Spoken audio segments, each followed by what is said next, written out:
Hi guys, and welcome to another episode of Kabir Considers. In this video, I'm going to react to 4 ways that British and American people are very different. Now, this is going to be a really interesting one because, as I've mentioned in like a million other videos, you know, the UK and the US, super close allies, close pretty much in everything we do, like how we speak, how we dress, how we like to live our lives. But there are certain things that we're going to do a little bit differently. Obviously, I've never lived in the US, I've been there a few times, and mostly, to be honest, it's pretty similar. But maybe, I guess, how often we, I don't know, like go to sports games, or how often we eat fast food, I've got no clue, but this is by Lost in the Pond, one of my favorite channels. I'm sure he's gonna break it down for me in a great way, so let's do it. But in America, or at least in the Midwest, my attempts at toilet humour have often been met with TMI, which to my chagrin does not mean tickle me insane, but too much information. Tickle me insane. Hello, I'm Lawrence, and I'm on a quest to uncover all of the memos that Britain and America lost in the pond, and one of those memos pertains to people.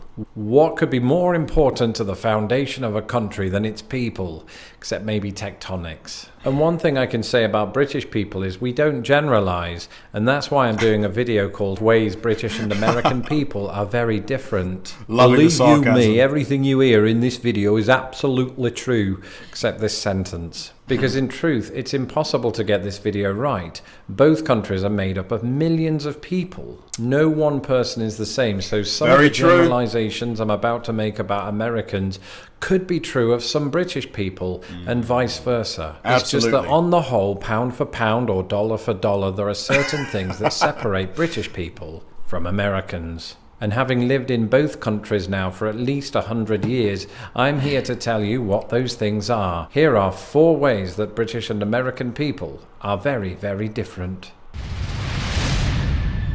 Funnily enough, the first entry on this list doesn't require any generalizations because it's backed by hard, cold science. And by science, I mean the census. Both countries have them. And from this data, we can determine the cultural backgrounds that make up the people of Britain and America. Let's take a look at each country's top 5 ancestral groups, starting with Britain. Actually, in this case, the entire UK. 37% of us are Anglo-Saxon, which accounts for how I'm 1,500 years old. 22% of people living in the UK are of Irish descent. And this is not just the people living in Northern Ireland. Kind of makes sense to be Irish immigrants have been coming to Britain for hundreds of years, and if they hadn't, we wouldn't have had John, Paul and George. And the Beatles might have been named Ringo. A fifth of people living in Britain claim Western European ancestry. 9%, and I believe this minutely includes yours truly, come from a Scandinavian background, which is definitely why I'm so good at assembling IKEA furniture. 4% of people in Britain trace their ancestry to Pakistan and India. In America, the numbers are quite different, but there are some surprises along the way. Did you know that in the United States of America, the largest ancestral group... I just said ancestral. Which is thankfully not a word, but you can quite imagine what it would mean. In the United States, the largest ancestral group is German, apparently. German? Interesting. Maybe after the Second World War, a lot of people were disillusioned with Germany.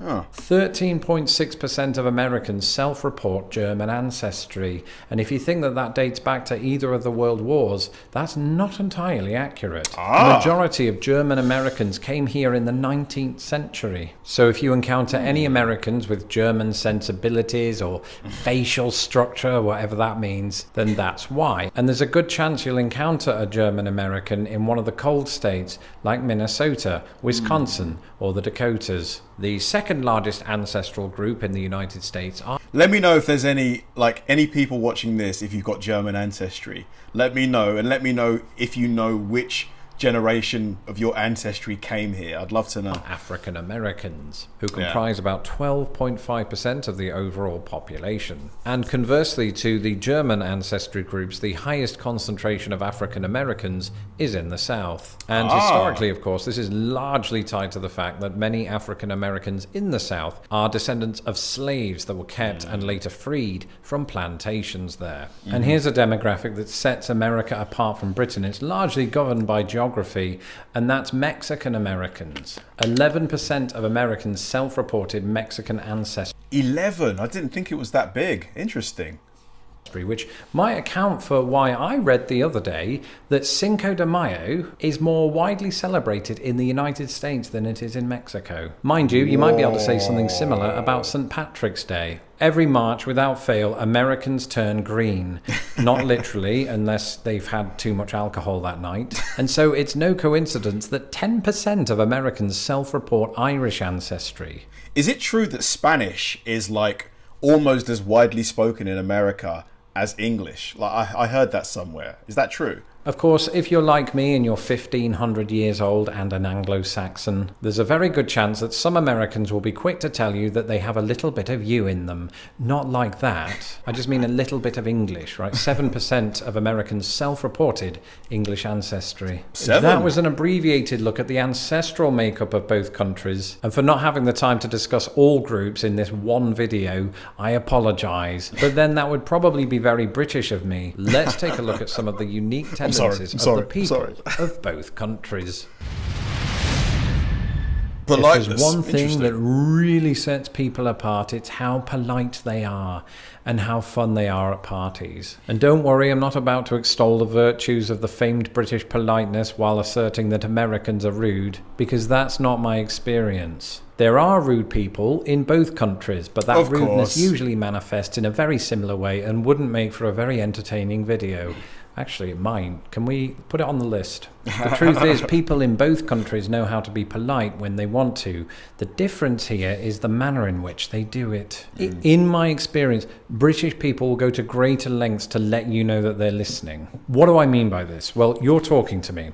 Not literally, you're watching a video, but let's say you are talking to me. You're conveying very important information right now, and so in between every single word, I'm going to go, yes, yes, yes, yeah, definitely, yeah. I'll 100%. He's correct here. Stop now. That's essentially the way it goes. As a result, the conversation ends up being twice as long, and all of those efforts to display that you were listening meant that you didn't hear a bloody thing. British people are very good at that, and I should know, because I'm very good at that, aren't I? Right. We're also good at adding on tag questions. That's when we make a statement, but in order to not appear confrontational, we add on a little question at the end. So, for example, Marmite is brilliant, isn't it?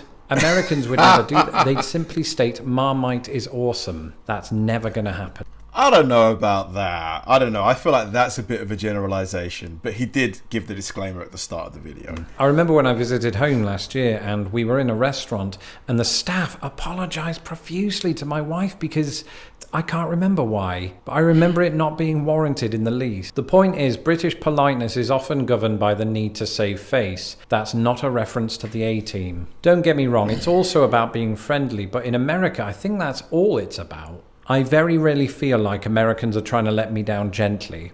They just tell me I suck outright. I'm joking. It could be argued that Americans in this sense are just more practical, much like their dress sense. It's hard to talk about people without talking about the clothes they wear. For example, when have you ever seen me without clothes? No, those videos were taken down about 4 years ago. Not by me, by YouTube. On the other hand, it's almost impossible to paint an accurate picture of the clothing choices of both countries' populations. But there are some clothing items you'll see preventing people being naked in one country and not the other. That was really poorly worded. So in America, people might, for example, be recognizable by the fact that they're wearing a flannel shirt, particularly in some of the northern states which have extreme cold, and Germans. Moreover, Americans are more likely to wear sweatpants in public. The sweatpant people, which is an Absolutely. From what I've seen, like firsthand, and through people of Walmart, definitely seems that Americans dress a lot more casually. I think it's probably a good thing. Maybe it's mostly a good thing. I don't know. I do think that like some of the people in the Walmart videos, it's just insane. I mean, the stuff they wear. Ancestry group that I forgot to mention. Sometimes meet up at the gym, but more often Walmart. In Britain, we all just dress like Charlie Chaplin. At least the Charlie Chaplin impersonators do. But there's an emphasis in Britain on style. And this is a luxury that we can afford because, unlike America, we don't have weather that can kill bacteria. So depending on where you are, it might not be that unusual to see, say, a woman dressed more or less like Kate Middleton, and that includes Kate Middleton. Of course, we're talking cheaper versions of Kate Middleton's wardrobe, or at least I am. Now, before I get carried away, I do not want you to get the impression that all British people are super stylish, right? I'm doing this video in my underpants. The thing I would say is that our casual clothes or our comfort clothes tend to be less baggy than they are in the United States. And we probably wear fewer baseball caps and more polo shirts. Yeah, like Americans love wearing hats, or they like wearing hats a lot more than we do. I feel like maybe if we had more sun, we'd probably wear hats as often as you do, but we get sun for like 6 weeks a year. Honestly, we don't get much sun here. I told you British people like me don't like to generalize. I think in America, baggy clothes are more accepted because A, there are harsh winters, and B, Americans place more emphasis, I think, on comfort.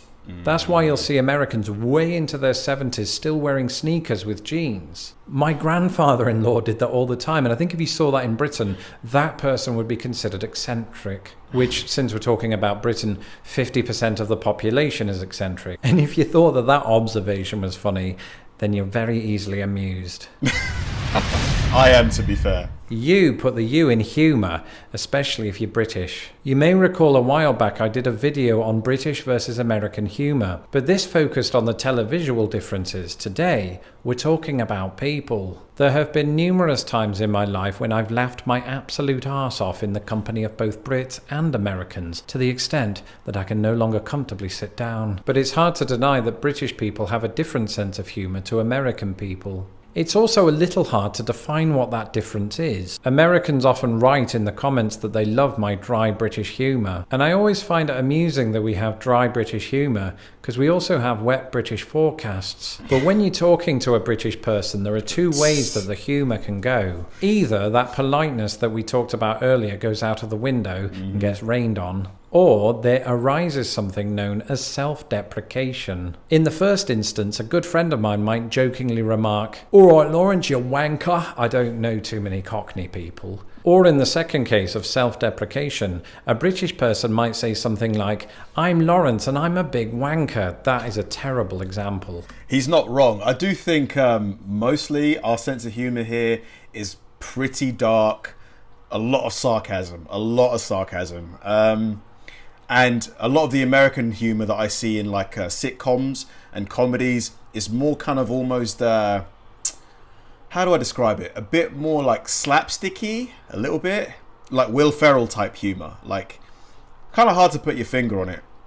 It's basically when people put themselves down for comedic effect. It's a powerful tool, but it's not a tool often wielded by Americans who, I don't know, maybe they see it as a weakness. I've also found that Americans are less into their toilet humour, and that maybe that means they're more mature. It does mean that, doesn't it? The sweatpant people notwithstanding. Whereas toilet humour is basically how British people communicate. Of course, this was once successfully parodied by Mike Myers, the comedian, not the serial killer. But in America, or at least in the Midwest, my attempts at toilet humour have often been met with TMI, which to my chagrin does not mean tickle me insane, but too much information.